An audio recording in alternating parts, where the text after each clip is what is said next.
application, particularly a bathroom where most of it is used often. I have projects on the upper west side of Manhattan, and these developers that own multiple buildings. And anytime somebody's moving out, they're renovating the apartment, they have like just projects lined up, and they use this exact same product on every project. It's just white on white, and it's just very clean, crisp, predictable, and affordable. But the other question when someone says, can you use it on the floor, what could their other concern be? Well, the concern, there's always two concerns I think about is the structure of the floor. Is the floor strong enough to hold it?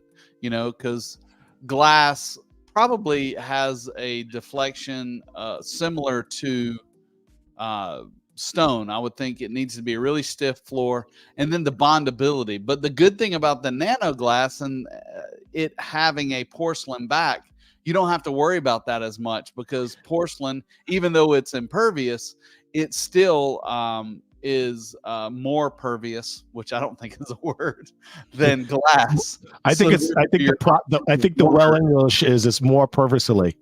More purposely. Yeah. So therefore, your options of mortar are greater. Well, as far as the mortar is concerned, they think it's porcelain. Don't tell the mortar anything. That's right. It's our secret. If you talk to the mortar, it's porcelain. Don't tell them that the top of it is glass, because it doesn't. The mortar doesn't touch the surface. It doesn't look at the surface. It doesn't impact the tile. But so, being the tech nerd that you are, I understand why you said that. But that wasn't the other. That wasn't the number two reason why someone would ask, "Can you use it for the floor?" Oh, in my opinion, what could it be? I know you're going to be like, "Oh yeah, of course." I don't know. Okay, I'll give you a little hint. It's very shiny. Oh, is it slippery? Yeah. I mean, I mean, absolutely. Slip resistance would be a big thing. And you think, I mean, kind of as a rule, it's like you don't ever put glass on the floor because nothing's more slippery than glass. I know you're saying that as a statement. That's probably not. There's probably nothing more slippery than glass, but I think marble is just as slippery as glass, and a polished marble. And is it slippery? Yes, it's slippery. It's just as slippery as glass. And what I mean by glass is, like, of course, we talked about this in previous shows. You know, there's a whole discussion on slip resistance that is measured by dynamic coefficient of friction, which is DCOF. Whole topic on that, and we'd be more than glad to share info if someone has any questions, or check back on some previous episodes. So, but often when you think of glass, you're thinking for floor, it's always a mosaic. It's not like a big tile. So so glass mosaic is more slip resistant than a nano glass, because the nano glass comes in big sizes, 24 by 24, 32 by 32. It does come in a 2-inch mosaic. It comes in a hexagon.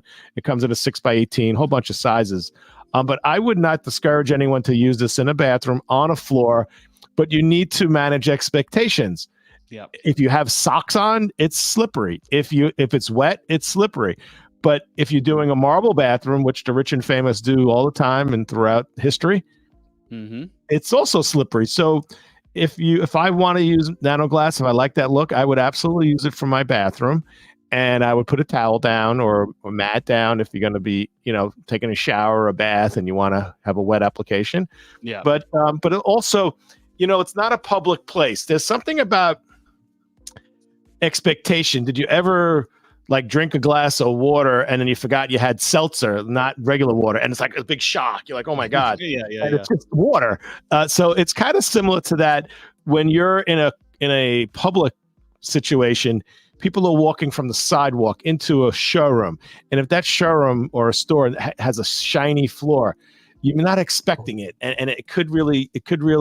But if something is, if you had, Craig, in your bathroom, nano glass polished material on the floor, when you walk in, you kind of adjust your weight, and you adjust your mind, knows that you're stepping on something that maybe from carpet to this shiny material.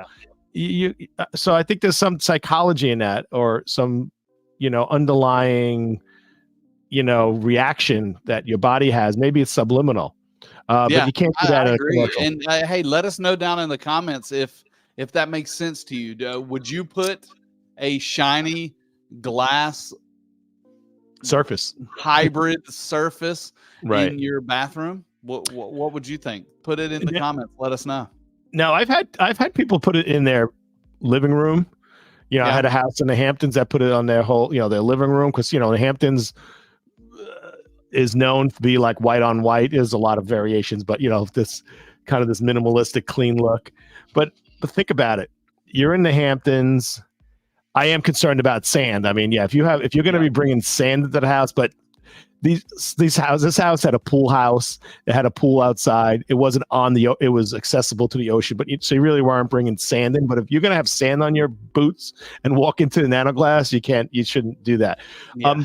But this was a vacation home for a retired couple that they were visiting every so often, and they weren't renting it out. So, the amount of use that Hamptons house got was a fraction of a working family living in a Cape Cod house, and so it also depends on that, right? How often are you using it? Absolutely. And one of the other things to think about when you're using a high polished material is if you don't have a flat floor, the angle that when the sun shines in those windows, the angles, and if your tile is not flat, it's going to look horrible because the sheen off the tile is not going to be consistent. So that's one of the things to think about. So what you're saying is, because of the sheen and say the light coming in from artificial lighting or the sun would draw attention to any imperfections, so it's less forgiving of a material. Absolutely. From to the naked eye.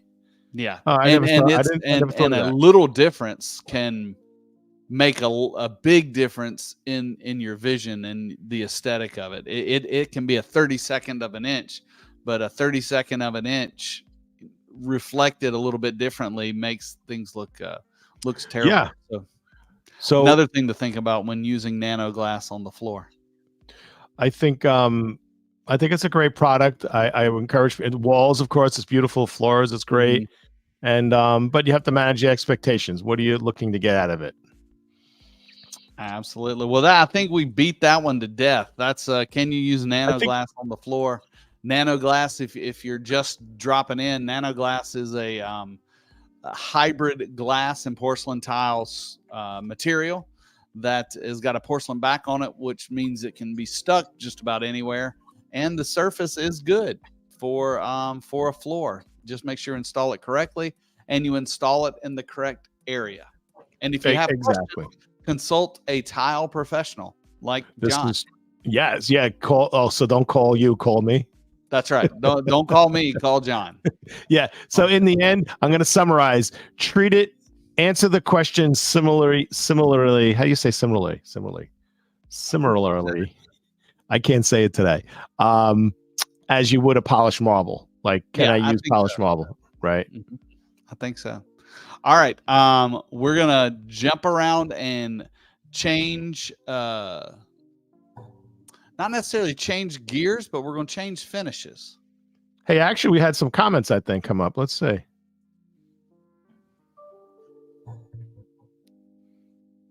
Oh, we do. Gosh, yeah. They jumped in over me. John, look at you. You're ahead of me. Let's see. Thomas Holt, glass on walls, floor accent only, but I'm an old guy who challenges new stuff. Yeah, but Tom knows what he's doing. He's been in the tile industry a long time, and he's not wrong. It's a matter of managing expectations. And if you had to give an answer, the default is to be more conservative, right? Yes. But yeah, John. Gosh, my mind is going all different places. That whiskey is working fast thanks for on jumping you. in on that. I don't know what your next comment meant. 32 feet is hard to do. So no, 30. I had said it comes 32 by 32, and he's saying it's hard to do. I think he's meant. Gotcha. That 32 inches. Yeah, it's a big size. I mean, it's a big format in any material, and also the nano glass is a little thicker than normal. I don't think that complicates the installation too much, but it's it's like No. 12 millimeter, maybe 14. Yeah, I think it's just means 14 point you something. gotta really think about it when you're ordering your trim. Jesse, she said that what we say all the time: manage expectations, But the client wants what the client wants. It's kind of like my wife when she gets what she wants. Be careful, tread carefully. She may be listening. She may be. She may be. Well, actually, that's a good point that Jesse has. So oftentimes you'll have customers who want a certain look. Forget about nanoglass, just a certain.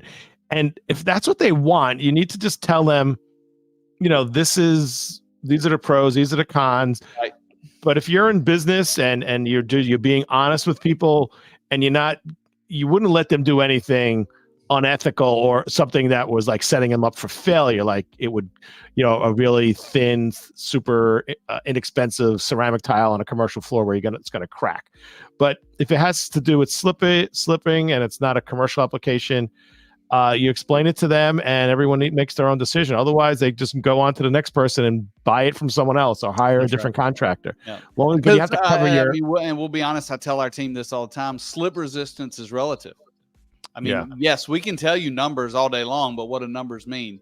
Numbers don't mean anything. When you think the floor is slippery, the floor may be slippery to you, but it may not be slippery to me. So managing those expectations is critical.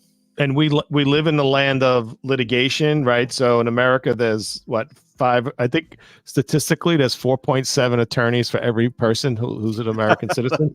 I could be off a fraction, but Jesse brings up a really good point. As long as you're professional and you're telling them all the facts and all the options, and Jesse made a comment that we make clients sign off. Yeah, on our warnings. We used to do that all the time. Tom, I know you remember that. Hey, you want me to put this material here? You got to sign here. Sign here, and we'll do it. We're advising against it for some reason, but I mean, there is a point where if what you're doing is so egregious that even though legally you're right, you just don't want to be dragged through the mud because they're going to have a failure. That was my example before. If you're going to be asked to do something, they sign off on it, and it's just like it's going to cause you a lot of callbacks, and you have to defend yourself and pull out these documents. And you should walk away. It's going to be the job that never goes away. Yeah, exactly. So, you could be walking across the street, and someone is supposed to stop at a stop sign and doesn't, even though they're wrong. You're not going to keep walking and let them hit you. It still hurts when it breaks your leg. Right. So even though you're right and they were wrong, you still want to avoid like madness if you can. So pain and suffering. All right. Well, I'm hoping we're not going to get any angry comments. Going to the next section or the next question. And these are questions that were posed to us through previous episodes or between episodes on our social media. And if you have any questions now, feel free to let us know. Drop them in the comments. We're monitoring that. John's doing a better job than I am. I'm distracted for some reason. But LVT has been the thorn in the tile guy's side for a long time. Now I'm on the other side of it. And actually, the last two companies I worked for, we started doing LVT because it has been such a market innovator and frankly, it has good use in the market. So tile guys out there, don't hate us. We still love you first, but LVT is out there. And we got this question: can LVT be installed over an existing floor? So that's a technical question that I think I think you should chime in on, but let's explain a little what LVT is. Luxury vinyl tile. So me being a tile nerd my entire life, it used to pain me to say the word luxury and vinyl in the same sentence. I really couldn't do it. I've come around for a couple of reasons.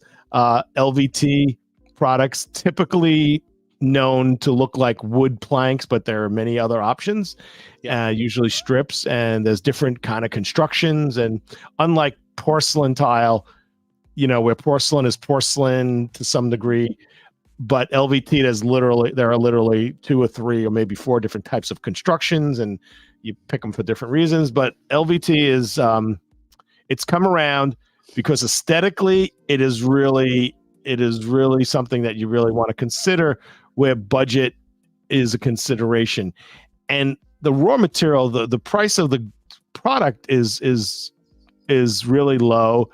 But there are tiles and porcelains that could in some cases be similar, but where the real difference is in the price of the labor. Yeah, absolutely. The labor price is, I mean, it's a third of the cost of tile labor price. Easily. And so what would you say, Craig, about that question? About the question is yes, possibly. So there's always a caveat. So clear. Yeah, in theory, luxury vinyl tile can be installed over an existing floor. Now, there's some things you got to check off the list. It is vinyl, so therefore vinyl is flexible. Flexible vinyl over a bumps and humps that are in your floor are going to show in your vinyl. Now, what's the word they use? What's that fancy word they use? There's a pebble and it comes through. Maybe it's a sales word. Telegraph. Yeah, it's going to telegraph through. Yeah. But there are different types of installations too. The main 2 are the glue down and the click and lock, which I know Tom said the click and lock is killing them. And then you have just your normal dry lay, or I think that's loose lay. All of them have a different sort of installation method, and all of them can be put down over existing floors. The easiest is the click and lock. It's normally thicker. It normally has its own padding behind it. And if you've got a structurally sound flat floor, for instance, tile floor, right, you can go right over it. If it's a glue down, then you have to prep the floor first, because if you install it over the tile, you'll see all the grout joints in the tile telegraph through the glue. So in theory, as long as you have a good floor, yes, luxury vinyl tile or luxury vinyl plank, you hear it called sometimes, can be installed over an existing floor. Yeah, so Tom makes a point. The good prep with anything, right? A painter needs good prep, and right, porcelain guy needs good prep. I think in LVT, it's a little more forgiving. Meaning, if you don't prep your LVT floor as good as you should, there's 2 things that can happen. One, it won't look great, but it won't break. You know what I'm saying? So, yeah. Right. So it's not a major disaster, but aesthetically, of course, why would somebody be paying you to do something new? They want it to look good. I'm not giving people the green light to do a crappy job. But in a situation where if you were doing a DIYer, you don't expect like the paint job to come out perfect, but it's still painted. It's not going to be a disaster. But right, if you do a ceramic or a porcelain and you mess it up and it starts breaking, it's not even functional anymore. Yeah. And LVT, even though the click and lock is more forgiving, you'll go into places. I've been into restaurants before where the floor was so bad, they still clicked it in, and it probably looked good for a week, but because the floor was bad, it starts coming apart, because that click and lock is made to be stable. And when there's air gaps underneath it, it comes undone, and the tiles shift, and it can be a nightmare. Even though it's not as critical as, like you said, a tile floor, prep is everything. And you're right. It also puts undue. If you picture a click and lock system that for some reason it's I'm going to exaggerate it, where it's meeting, it's higher, it's coming up a little. Now your traffic is hitting that unduly, right? So it could actually get damaged. Yeah, it breaks the feet on it, and then it comes apart. And I mean, the ones I've seen that are the worst are restaurants. And then you got to think, you got food going in there, and it just becomes unsanitary.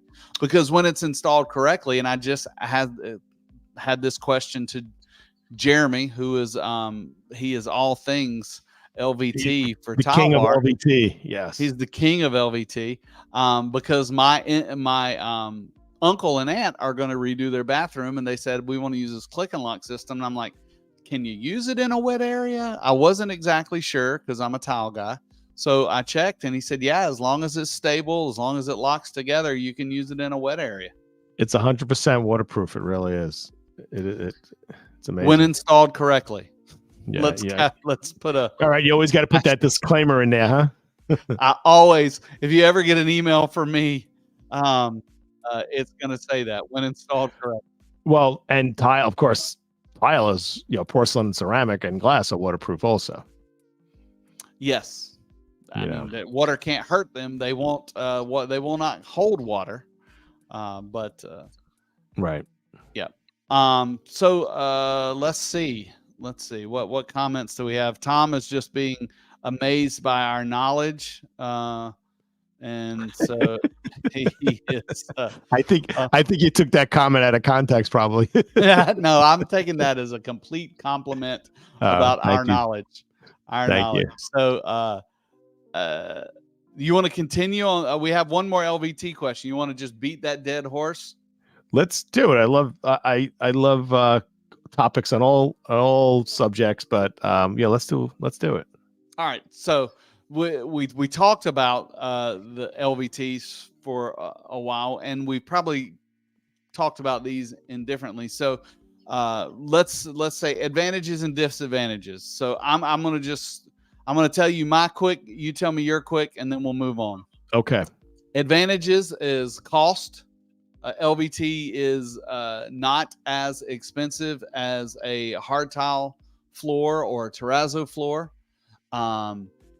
Advantages, it has a lot of different colorways, and you can really make it look like anything in today's market. So it's got some great design aspects. My third one for the advantages, you can put it almost anywhere. With how they're built today, you can have a commercial lobby with an LVT, and it lasts a good amount of time. Disadvantages, I'll give you some. It will not last as long as ceramic or porcelain tile. It's not as environmentally friendly as ceramic and porcelain tile. There's a lot of rubber and chemicals made into it. The carbon footprint of a vinyl plant is a lot bigger than a tile plant. Another disadvantage. I'm just going to give you two. I don't want to. All right. I'm going to ditto everything you said, but I'm going to give you one advantage that you didn't mention, one disadvantage you didn't mention. So one advantage is you have a retail store, and you every 8 years want to change the style of this store. Or you're a building owner and you're going to get a new tenant. Tile lasts forever. Porcelain, that may not be a good thing if you're thinking of changing it anytime soon. Because if you want to change out the look of a restaurant, or you want to change out a new tenant coming in, or in a home, if you're planning on flipping it in the future, or someone wants to resell it, to rip up porcelain, let's say with a jackhammer, is really is a lot. So LVT is very easy to remove, when you want to. Agreed. Yeah, that's a good one. Yeah, I like that. I actually had a retail, it was actually a clothing manufacturer in Manhattan. They had a showroom to the trade only. Their customers would come in and pick products for their next buying spree. And they specifically told me that was the reason. They want this to be for 5 years, and they want to be able to change it out, because they need to be, spot on design wise, and they don't want to get stale. So, I thought that was pretty interesting to hear. And did you do that in your showroom? I know a lot of showrooms, they would install tile over tar paper so that they could redo it every 5 years. I had multiple showrooms, and every showroom, one showroom I had like 60 floor pads, like 3 foot by 4 foot. And we put them down and saying, don't worry, when we're ready to rip it up, we'll just rip it up. It's a pain in the, you end up never taking them up because they are, it is brutal. It is a pain. It is, it really is. Tom brought up one of the advantages, and he's not even an LVT guy. That it has over tile, it doesn't have grout. Yeah, you know, as much as grout has always been the weak link in tile, meaning it's been the pain point for multiple reasons. The industry has responded, right? They've it's they better go to today. Yes, sleep absolutely. at night and think up new formulas, and there's a lot of competition. So the grout is no longer but it still is the weakest link. Like, the tile's gotten stronger, grout's gotten stronger, but grout would never be what the tile is. So he's got a point with that. And designers hate grout joints for whatever reason. They hate them. So yeah, Tom, I would say yes. When you start selling LVT, it's because those pesky grout joints. And it's not that people don't necessarily like the look of grout joints; they just don't like the look of dirty grout joints. So they visualize that the grout's not going to stay the color that it you intend it to be, what you want it to be. And partially true, because the new grouts don't stain really, but it is, the grout is under a magnifying glass below the surface, right? It's very rarely is it exactly flush. So it could be a spot for dust to settle, right? Or dirty water could settle. But grout is a necessary part of the tile installation, but it's come a long way. So I did say I had one other. So I had one positive and I have one negative. Right. I'll give you last opportunity to think what it is. You're not going to get it. I'm not going to get it. Snob factor, or the lack thereof. Yes. You talk about that a lot. You must have a lot of snobby people around you. Yeah. All right. So let's perpetuate the stigmatism of of New Yorkers. You're not going to advertise a multi-million-dollar house and say, and we got LVT. It's just not happening. You're going to say you have marble or porcelain, or, it used to be granite counters, and granite counters are still cool, but now it's quartz counters. But you're not going to say I have Formica counters. Come and get it. Yeah. Even though everything's coming back in style, I don't think Formica is going to make it back. Yeah, it's true. And I've done some house flipping in my time, and LVT, just like you said, was a great option for flooring. It was a little more than carpet, but yet still had a little bit upscale. I mean, are there areas in your area where that is acceptable? I mean, yeah. So just in the last few years, I could see a high-end home. I'm talking to a developer now who's building some homes high-end, and they're perfectly okay putting LVT in the basement.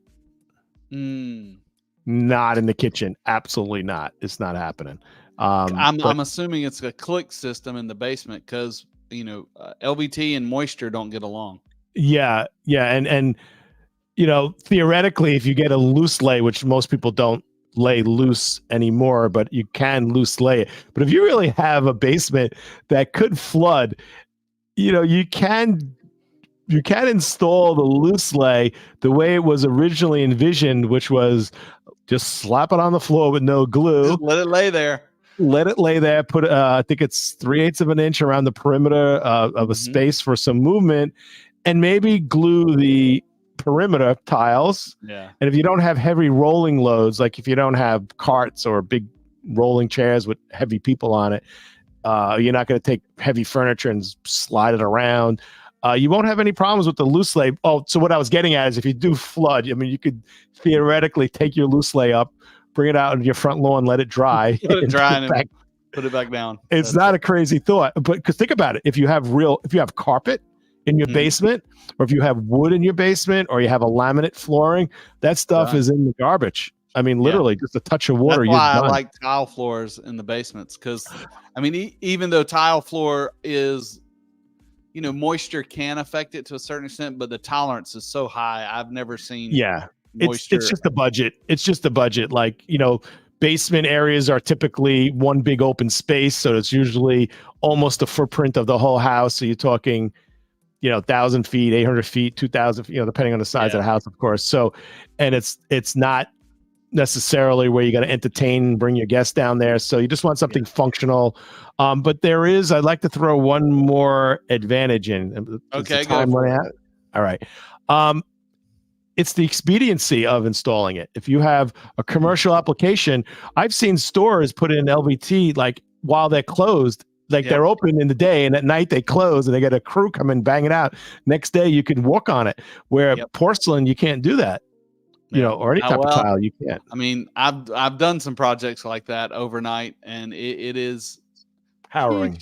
We did 10,000 square feet of an H&M store in a weekend, Friday, Saturday, Sunday, and it was stress. Worst jobs I'd ever done because the floor was so bad, and it was the first time I remember having a really large scale job with 24 by 24. It was right when 24 by 24 was kind of coming out.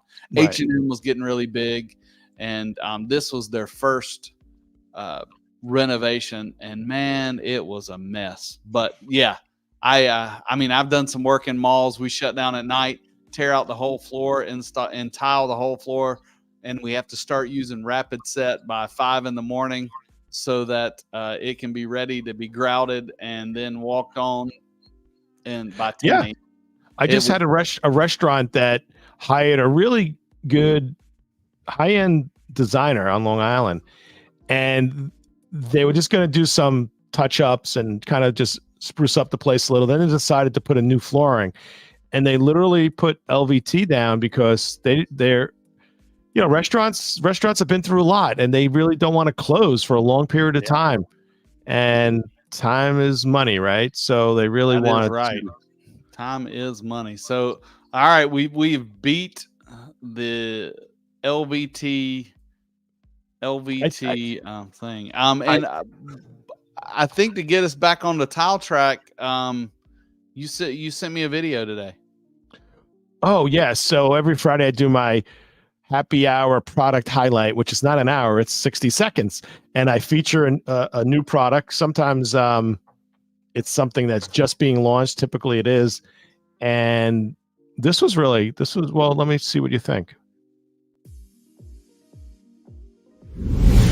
Happy hour all day here at Tile Bar. So this is our private showroom on Long Island. It's our corporate headquarters. It's mostly for internal use, for meetings with factories, owners, designers, all converge here to look at new products, design new products, and also to have a library of everything that we have.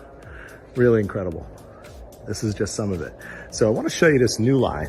You got to check this out. So this is the Valley River White, which is a white tile. Has a slight beige, slight pink tone. Here's the Nero Marquino. You're familiar with that? Black with white veins. Of course, if you use an enhancer, the black will come out.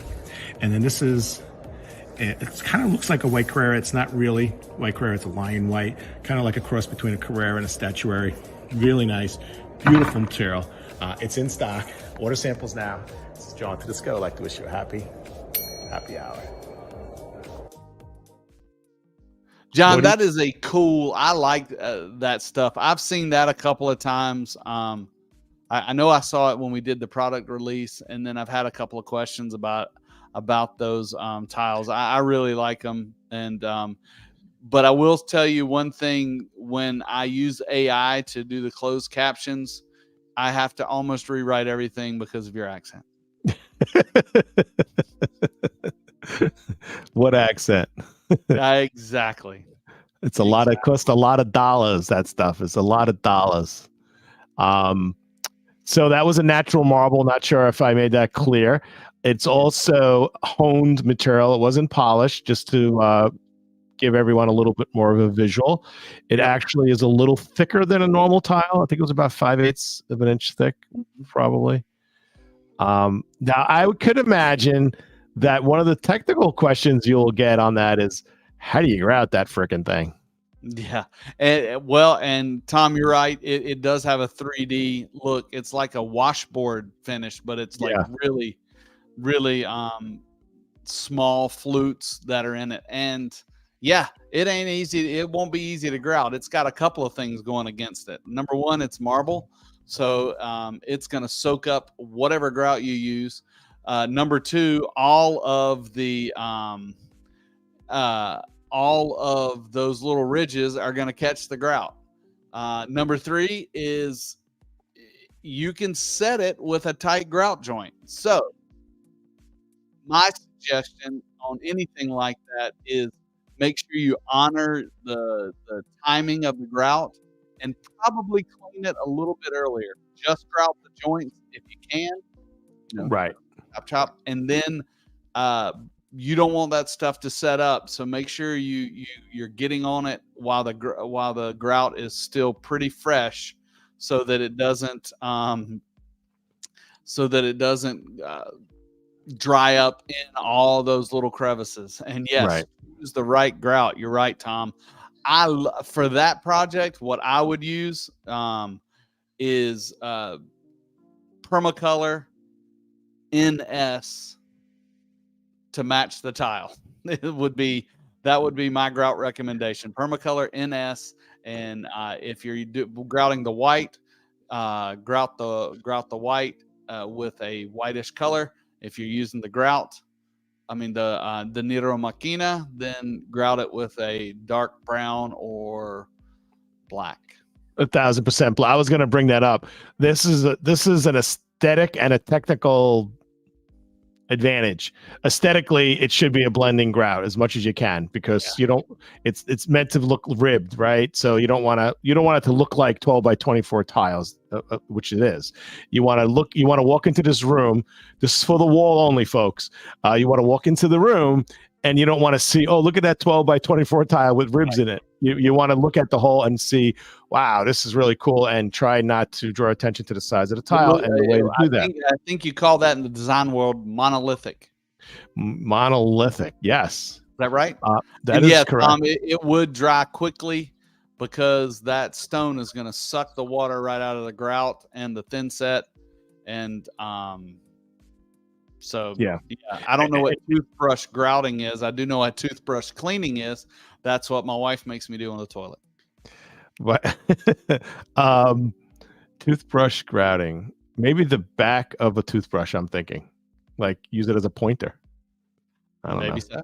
Maybe so. I've never. But it is hard to wipe it down also. Like if you have a flat tile where two tiles meet, and you can take a sponge and nice, but if you have ridges, you gotta get like your finger in there and be able to clean it out. And you don't want it. It is definitely a not saying anybody can do it, but all right, I have the word for you, Craig. I got it. It's a commitment, right? Absolutely. It's a commitment. You got to be committed to the process and don't get frustrated, and just and if you get frustrated easily, hire a professional. That's it. Exactly. I think it's the professional that's going to get frustrated, but anyway. Yeah, that's right. All right. We're going to have to like, I didn't charge enough for this. That's what's going to happen. Yes, that is said so much. All right. Question 1 or 2, John, choose a number. Let's go backwards. Let's do 2. 2. All right. Are ceramic tiles non-slip? So I know you and I get this question all the time, and if you install tile, you know the answer to this. But if you don't install tile, you may not know the answer to this. So that's why we're talking about it right now. And as we said a little bit earlier in one of the other questions, is slip resistance is subjective. There's an old person in a restroom is going to slip a lot more than the preschoolers at the preschool. And that has nothing to do with the numbers, the tile. It can be the same tile. But Craig, I want to clarify something. What is the way that you phrase it could be misleading, not misleading. It's subjective, but it is measurable. The slip resistance of a product is measurable, or the friction of a product is measurable. So it's not like it's in your mind. Let me disagree with you. All right. Slip resistance, to my knowledge, is not measurable. The Ah. coefficient of friction is measurable. Uh-huh. Now they talk about the same thing, but slipperiness is, in my opinion, is subjective. But How about we say it's relative? It's like, in other words, if you and it has nanoglass and you slip, are you going to say that wasn't slippery? That was in your mind. I mean, you know. But if somebody else walks in there with the same socks on and doesn't slip, I would call them. I would call them sober. Hey, we got a comment on TikTok from David. He said, "I got a rough textured portion in my bathroom I inherited. It's like ice with a wet foot." So that and it's rough textured and it's still slippery. Wow. But the measure, my opinion is, if you can't measure it with a number, then it's subjective. Right, because you're using the word slippery, right? Slippery is, I get slippery is subjective, and it's relative to what, right? So yeah. I don't think you're as crazy as I thought you were 34 seconds ago, but I just didn't want people to get the impression like, oh, it's in your mind, it's not slippery. No. There are definitely different degrees of friction on a tile. Okay. And there's even degrees of degrees, because there's the dynamic coefficient of friction. Then there's also the coefficient of friction, right? Which are two different things. And so what we use in the United States as a standard is the dynamic coefficient of friction. And that is kind of where everybody gravitates, is to the ADA recommendation, which is 0.042. And so that's kind of become the median point. If it's under 0.042, then or 0.42, then it's slippery. And if it's over, it's not slippery, which that's not the case. Environment comes into play. Just like David said, a wet foot in a bathroom comes into place. Right. Water added to the whole system changes the friction, the resistance of your foot on the tile, which is the slipperiness. You can have a ramp outside on an angle and it's slightly snowing outside, right? And it's a ramp. Absolutely. You're going to want a higher friction. You're going to want a higher DCOF 0.65 or greater. So yeah, I get that. And I mean, it depends. It all depends on the application, the environment, what the expectations are. So, is ceramic tile non-slip? The answer is depends. That's right. Well, I feel like we don't ever distinctly answer the questions, but we're going to leave that there. It's episode 30, and I think we've been uncovered here. Yeah. We're phonies. We can talk for an hour, but we don't. We didn't commit to anything. We didn't say anything, and I think we've been exposed. And it's been great having the show. Well, one quick question before we close, and we'll finish it out. And we've talked about trowel sizes before, and I've actually got a cool shirt coming up. I'll just tell you about it, and you're the first people to know about it, other than my wife. But I made a shirt. It's just Tile the World. That's my social channel names. And on the back of the shirt, it says, "I love big notch trowels and I cannot lie." Oh, I love that. And it's a kind of a 90s theme. If I'll bring it out one day, and maybe we'll start a fundraiser to get John a travel mic. Yeah, let's do that. And I think our next shirt is, I wanted to say, straight out of Tile Bar. Straight out of Tile Bar. I like it. So what size trowel do you need for a 32 by 32 tile, John? Square notch for sure. Oh, maybe a curved notch. The zipper, the European notch? Yeah, I don't know what it's called, but I think that's appropriate for a heavy gauge thin set. Or medium bed thin set, I guess you would call it, or if that's an oxymoron, I don't know. I would say a 32 by 32. I would say close to half by half. That may be a little much. No, I don't think so. I think half by half would be my suggestion. Okay. But I will say that different tile setters like different things. And the true test of this, once again, this is a non-answer, is is if you can get the right coverage, it doesn't matter what size trowel you use.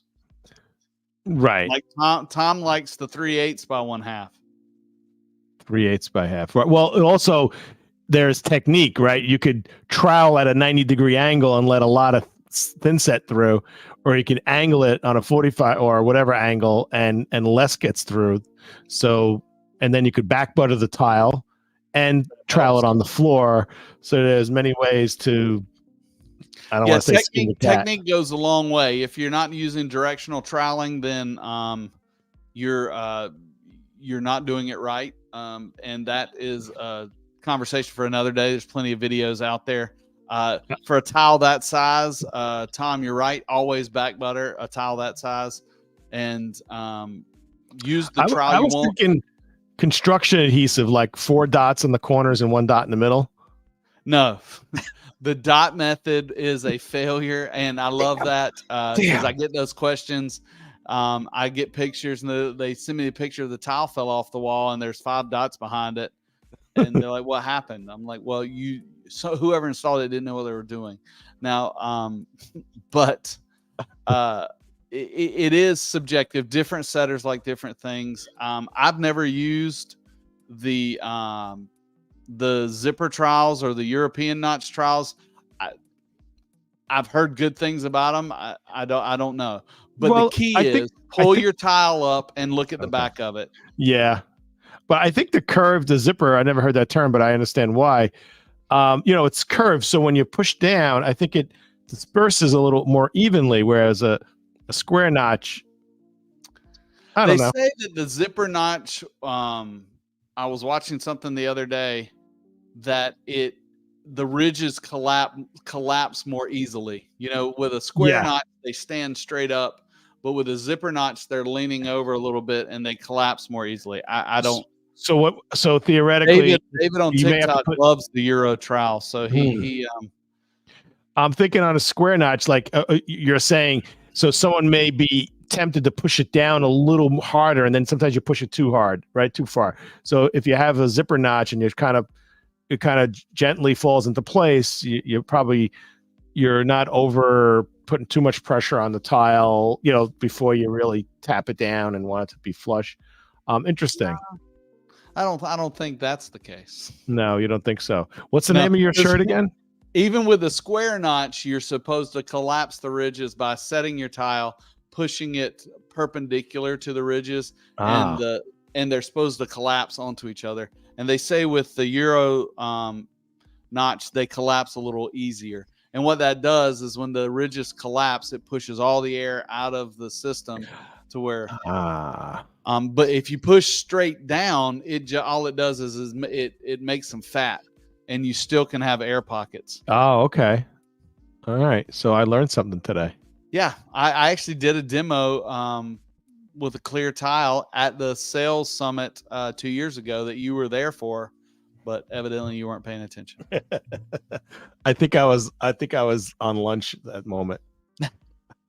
Well, it was at 8 o'clock in the morning, so possibly. Okay. But anyway, trowel size, and this is if you're out there listening and you need a tagline, trowel size equals tile size. The larger the tile, the larger the trowel notch needs to be. So is that another T-shirt now? Maybe. I always want to say in my trainings is size doesn't matter, but I feel like that may be a little risque because people may think I'm talking about something. Well, I could see it says small trowel and then big letters size matters. Trowel size matters. Straight out of Tile Bar. Love it. Well, this has been fun. And, I do see we have actually other questions that we didn't get to answer. So this is good. We're kind of like building we'll up bank them and we'll just keep going. We're building up a library of questions, any topic. We're live. We're also not live on the Encore repeats on X and we're on Facebook, we're on LinkedIn, and we're on YouTube. So if you're on YouTube land, please follow Craig and I, and also hit the little notification bell. So when we go live, you can stop what you're doing and check it out. And if you're on LinkedIn or other platforms, you'll get alerts if you pay attention. And we're here. We're here pretty much every Tuesday.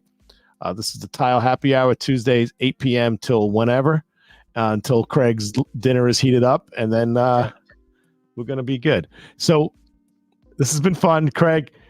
Episode 30. This is a milestone. This was really fun. It's been episode 30, and I like the 10th episode, or no, 4th episode on TikTok. Maybe. Thanks, David, for all the comments. Appreciate it. Bring your friends next week. And don't forget, if you're watching on TikTok, let's try to get the Tile channel, who is live or watching with us, get him up to 1,000 so we can get John's face on here too. It's not just my face, and that'll help this experience. But I appreciate everybody watching there, everybody watching YouTube, Twitter, X, all those things. As John said, here's our nope, wrong one. I was going to say, here's our social media.